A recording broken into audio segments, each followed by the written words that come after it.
Civil സർവീസിലേക്ക് വരുമ്പോൾ ഏറ്റവും പ്രധാനപ്പെട്ട ഒരു പരമോന്നത പദവി എന്ന് പറയുന്നത് ചീഫ് സെക്രട്ടറിയാണ്. ഒരു സംസ്ഥാനത്തെ ചീഫ് സെക്രട്ടറിയോടുകൂടി ആ ഒരു വ്യക്തി സിവിൽ സർവീസിൽ നിന്നും വിരമിക്കുന്ന ഒരു സാഹചര്യത്തിലേക്ക് കാര്യങ്ങൾ എത്തും.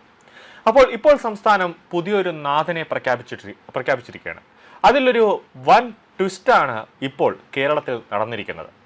ഇപ്പോൾ ജയതിലക് ഈ മാസം 30-ാം തീയതി സ്ഥാനം ഒഴിയുന്നു, വിരമിക്കാൻ പോകുന്നു.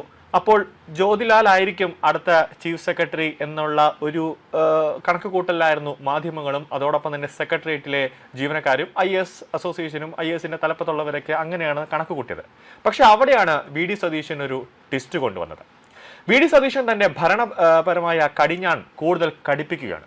ചീഫ് സെക്രട്ടറി പദവിയിലേക്ക് 1991 ബാച്ച് IAS ഉദ്യോഗസ്ഥനായ ബിശ്വനാഥ് സിൻഹയെ നിയമിക്കാനുള്ള മന്ത്രിസഭാ യോഗ തീരുമാനം കേവലം ഒരു ഉദ്യോഗസ്ഥ പുനഃസംഘടന മാത്രമല്ല, ഭരണകൂടത്തിന്മേൽ മുഖ്യമന്ത്രി കൈവരിക്കുന്ന പൂർണ്ണ നിയന്ത്രണത്തിന്റെ വ്യക്തമായ വിളംബരം കൂടിയാണിത്. സീനിയോറിറ്റിയിൽ ഏറെ മുന്നിലുണ്ടായിരുന്നിട്ടും ജ്യോതിലാലിനെ പൂർണ്ണമായി പരിഗണിക്കാതെ മാറ്റിവെച്ച മുഖ്യമന്ത്രിയുടെ തന്ത്രപരമായ നീക്കം ഭരണസിരാ കേന്ദ്രങ്ങളെ ഒന്നടക്കം ഞെട്ടിച്ചിരിക്കുകയാണ്. നിലവിലെ ചീഫ് സെക്രട്ടറി ഡോക്ടർ ജയതിലക് ഈ മാസം 30-ന് സ്ഥാനമൊഴിയുന്ന സാഹചര്യത്തിലാണ് ഈ നിർണായകമായ മാറ്റം. ഭരണത്തിന്റെ നിർണായക ഘട്ടങ്ങളിലേക്ക് കടക്കുമ്പോൾ ഉദ്യോഗസ്ഥ തലപ്പത്ത് സ്വന്തം വ്യക്തിമുദ്ര പതിപ്പിക്കാൻ മുഖ്യമന്ത്രി VD സതീശൻ തീരുമാനിച്ചു കഴിഞ്ഞു എന്നതിന്റെ തെളിവാണിത്. മുൻ ഭരണകാലങ്ങളിൽ ഉദ്യോഗസ്ഥ ലോബികളുടെ താല്പര്യങ്ങൾക്ക് വഴങ്ങി സീനിയോറിറ്റി അട്ടിമറിക്കപ്പെടുന്നത് പതിവായ ഒരു കാഴ്ചയായിരുന്നു. എന്നാൽ ഇത്തവണ വിവാദങ്ങളിൽ പെടാത്ത നിഷ്പക്ഷമായ പ്രതിച്ഛായുള്ള ബിശ്വനാഥ് സിൻഹയ്ക്ക് പുതിയ ഒരു ചീഫ് സെക്രട്ടറി പദവി നൽകിയതിലൂടെ സിവിൽ സർവീസിന് കൃത്യമായ ഒരു ശുദ്ധീകരണ സന്ദേശം നൽകാൻ മുഖ്യമന്ത്രിക്ക് സാധിച്ചു എന്നതാണ് യാഥാർത്ഥ്യം. ഭരണപരമായ സുതാര്യതയ്ക്ക് താൻ നൽകുന്ന മുൻഗണന അടിവരയിടാൻ VDSന് ഈ തീരുമാനത്തിലൂടെ കഴിഞ്ഞിട്ടുണ്ട്. ചീഫ് സെക്രട്ടറി സ്ഥാനത്തേക്ക് കനത്ത മത്സരം കാഴ്ചവെച്ച ജ്യോതിലാലിന് കനത്ത തിരിച്ചടിയാണ് ഈ മന്ത്രിസഭാ തീരുമാനം. മുൻകാലങ്ങളിലെ നിർണായക വകുപ്പുകളിലെ ഫയൽ നീക്കങ്ങളുമായി ബന്ധപ്പെട്ടുയർന്ന ചില ഭരണപരമായ വിവാദങ്ങളും സർക്കാരിന്റെ നയപരമായ തീരുമാനങ്ങളോട് പുലർത്തിയ വിയോജിപ്പുമാണ് ജ്യോതിലാലിന് കസേര നഷ്ടപ്പെടുത്തിയത്. ഭരണ സംവിധാനത്തെ പൂർണ്ണമായി സ്വന്തം നിയന്ത്രണത്തിൽ നിർത്താൻ ആഗ്രഹിക്കുന്ന മുഖ്യമന്ത്രി വിവാദരഹിതനായ സിൻഹയെ മുകളിൽ പ്രതിഷ്ഠിച്ച് ജ്യോതിലാലിനെ അപ്രതീക്ഷിത പദവിയിലേക്ക് മാറ്റാനാണ് സാധ്യത. ബീഹാർ സ്വദേശിയായ ബിശ്വനാഥ് സിൻഹ കേരളത്തിന്റെ തനത് വികസന മുൻഗണനകളും സങ്കീർണമായ ഫയൽ നീക്കങ്ങളും ദീർഘകാലത്തെ പ്രവർത്തന പരിചയം കൊണ്ട് സമർത്ഥമായി പഠിച്ചെടുത്ത ഒരു ഉദ്യോഗസ്ഥനാണ്. ആഭ്യന്തര വകുപ്പ് പോലെയുള്ള അതീവ നിർണായകവും സംവേദനക്ഷമതയുമുള്ളതുമായ ഒരു വകുപ്പ് അഡീഷണൽ സെക്രട്ടറി പദവിയിൽ ഇരുന്ന് അദ്ദേഹം കൈകാര്യം ചെയ്ത രീതി തന്നെയാണ് ചീഫ് സെക്രട്ടറി പദവിയിലേക്കുള്ള അദ്ദേഹത്തിന്റെ വാതിൽ സുഗമമാക്കിയത്.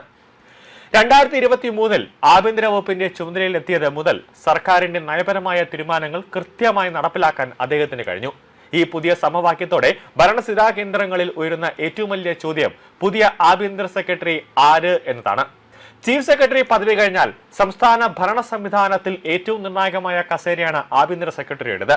ക്രമസമാധാന ചുമതലയുള്ള പോലീസ് സേനയുടെ മേൽനോട്ടവും ഫയലുകളിലെ അതീവ രഹസ്യ സ്വഭാവവും കൈകാര്യം ചെയ്യേണ്ട പദവിയായതുകൊണ്ട് തന്നെ അവിടെ ആര് നിയമിക്കും അല്ലെങ്കിൽ അവിടെ ആര് നിയമിതനാകും എന്നതിനെ ആശ്രയിച്ചിരിക്കും VD സർക്കാരിന്റെ വരും കാല പ്രതിച്ഛായ.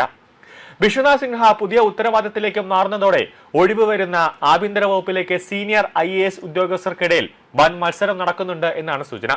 ചീഫ് സെക്രട്ടറി സ്ഥാനത്തേക്ക് സിൻഹ വന്നതുപോലെ ആഭ്യന്തര വകുപ്പിലും കാര്യപ്രാപ്തിയും രാഷ്ട്രീയ സമവായം പോലെ ഒത്തുചേർന്ന ഒരാളെ കണ്ടെത്തുക എന്നത് മുഖ്യമന്ത്രിയെ സംബന്ധിച്ച് വലിയൊരു വെല്ലുവിളിയാണ്.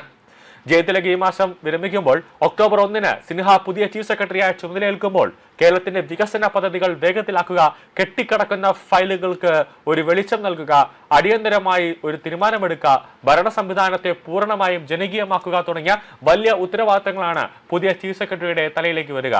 കൂടാതെ എല്ലാ IAS ഉദ്യോഗസ്ഥരെയും ഒറ്റ ട്രാക്കിലേക്ക് കൊണ്ടുപോവുക, ഒരു തരത്തിലുമുള്ള പക്ഷഭേദം കാണിക്കാതെ പ്രവർത്തിക്കുക എന്നതായിരിക്കും ചീഫ് സെക്രട്ടറിയുടെ ഏറ്റവും പ്രധാന ലക്ഷ്യം. എന്നാൽ അതിനേക്കാൾ ഒക്കെ ഉപരിയായി പോലീസും ആഭ്യന്തര വകുപ്പും നേരിടുന്ന സമകാലിക വെല്ലുവിളികളെയും ക്രമസമാധാന പ്രശ്നങ്ങളെയും സമർത്ഥമായി കൈകാര്യം ചെയ്യാൻ പ്രാപ്തനായ ഒരു പുതിയ ആഭ്യന്തര സെക്രട്ടറിയെ കണ്ടെത്തുക എന്നതിലാകും ചീഫ് സെക്രട്ടറിയുടെയും മുഖ്യമന്ത്രിയുടെയും ആദ്യ ശ്രദ്ധ.